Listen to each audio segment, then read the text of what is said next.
How's it going, everyone? My name is Curtis and welcome back to another video. So this video I'm going to be going over some of the stuff that I might have missed from the previous video on update 26. So if you have not seen my previous video, go ahead and check it out. I'll leave a thing on the top right for you to watch it real quick. Watch that if you wish and come back to this video. By stuff that I missed, I mean stuff like the bandages that I just did not know how they work, or the mines and the bouncing Betty, and some other stuff that I've missed that I think is pretty important for people to know.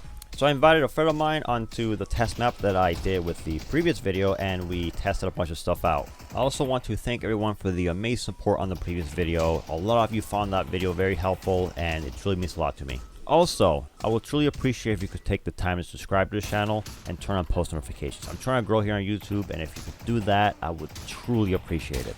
But other than that, let's get right into it. I honestly have no idea how I missed this, but they completely redid the modern shooting range, and it looks amazing. Has a fresh new look. Besides that, everything else is the same. But I noticed that these doors are a bit interesting. Notice how this one says World War II range, and this one over here says Kill House. Well, there's a reason for that. Let's say, oh, I want to try the M1 Grand. Click, loading, and you're in the World War II range. This is actually nice. Previously, you would have to go into the menu to switch between the firing ranges, but now you do not have to, and you can just click on those doors. Also, I noticed that when I was in the World War II range that they added a nice little background sound, and I'll display it here.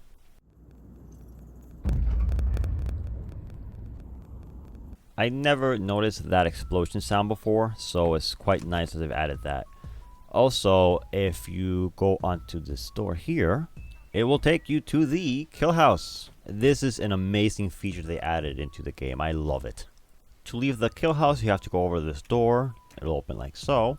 And you just go downstairs and click on this door, and it'll take you back to the modern shooting range. As you can see, voila.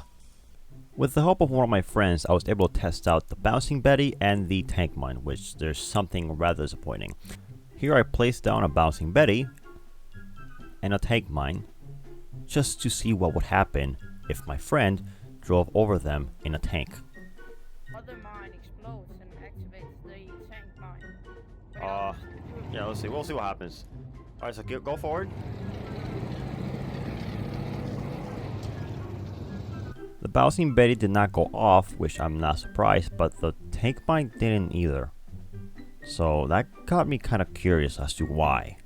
I then went ahead and put a bunch of these tank mines in front of the Sherman tank, and I was going to have my friend drive over them to see if anything will happen. It is as disappointing as the previous time.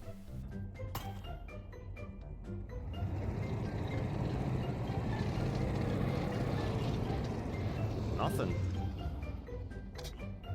It's a bit odd. However, enemies can shoot the mines that your teammates have placed and they will blow up. Then we went and tried it on a different map, got a tiger tank. I placed the mine down and had my friend drive over it, and it still didn't go off. No, it didn't go off, no. I even put the mine in front of the tank tracks and it still will not go off for some reason. Apparently this does not work on tanks, but it works on vehicles instead. Oh, there it goes. That's weird. Why didn't the tank work? Huh. So then I thought of three possibilities as to why that mine was not going off for tanks. Either the tank is bugged somehow, the mine is bugged somehow, or the mine was never intended for tanks whatsoever. And for bouncing Betties, this is what it looks like when it goes off on an enemy. Alright, go for it. Just walk onto it. It's just like that. Mines will also go off with other explosions near it, as you can see here. Here is another thing I've noticed. For this mine that you placed, do you see a silhouette or the actual mine itself? The silhouette. I see the actual mine. Now if I do this for a minute, if I grab this and place it here, do you see the silhouette or the actual mine? Mine.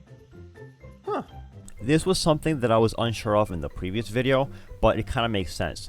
The only way that you would possibly know if a mine or the bouncing Betty is placed by your team is if it's in the silhouette shape. if it is not in the silhouette shape or form, that is an enemy and it will go off on you.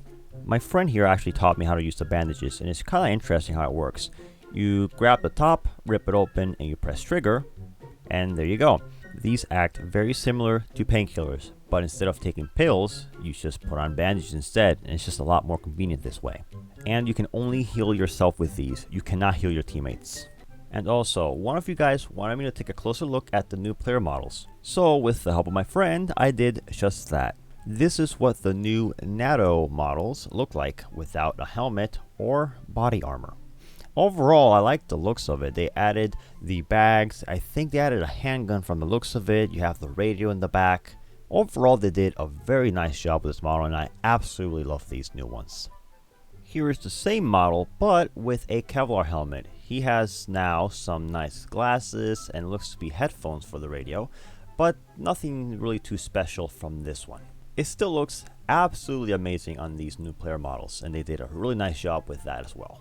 And here we have the same NATO model, but now wearing both the Kevlar helmet and body armor. And you can see in his torso there's now this tan thing, which is the body armor. And that is the NATO models for you. Here we have the Russian player model without anything. Here you can see that there is a difference in color and difference in where the equipment and all the bag is placed. Overall, not bad, and it's pretty straightforward, honestly. Here we have the exact same Russian player model, but wearing a Kevlar helmet.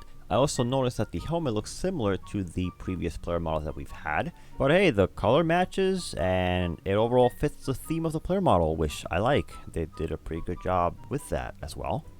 And here we have the same Russian player model, but wearing both Kevlar helmet and body armor. When you put on body armor, you will see the black vest on your torso, just like with the other player model. You can now do the HK slap on many submachine guns. Simply lock the bolt, remove the old mag, put the new mag in, and slap it. Do keep in mind that in order for you to lock the bolt, you need to make sure that your clip is empty, otherwise it's not going to lock back. I've talked about these trip alarms in my previous video, and well, I was kind of incorrect about them. The only time they beep is when a friendly goes through them. But if an enemy goes through them, it'll actually just blow up and injure, if not kill, the enemies. Flashbangs are now brighter and have this very nice little effect.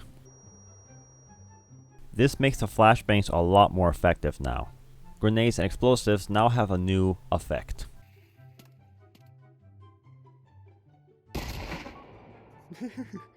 You can now put flashlights and lasers on the pump action shotgun. And the AWP went from 10 round mags down to 5 round mags, which is, I don't know why they decided to go for that, to be honest. We have many better weapons to balance, like like that one. And that is it for this video. I hope you guys enjoyed it. Please subscribe if you found it helpful, and yeah, I'll see you guys in the next one.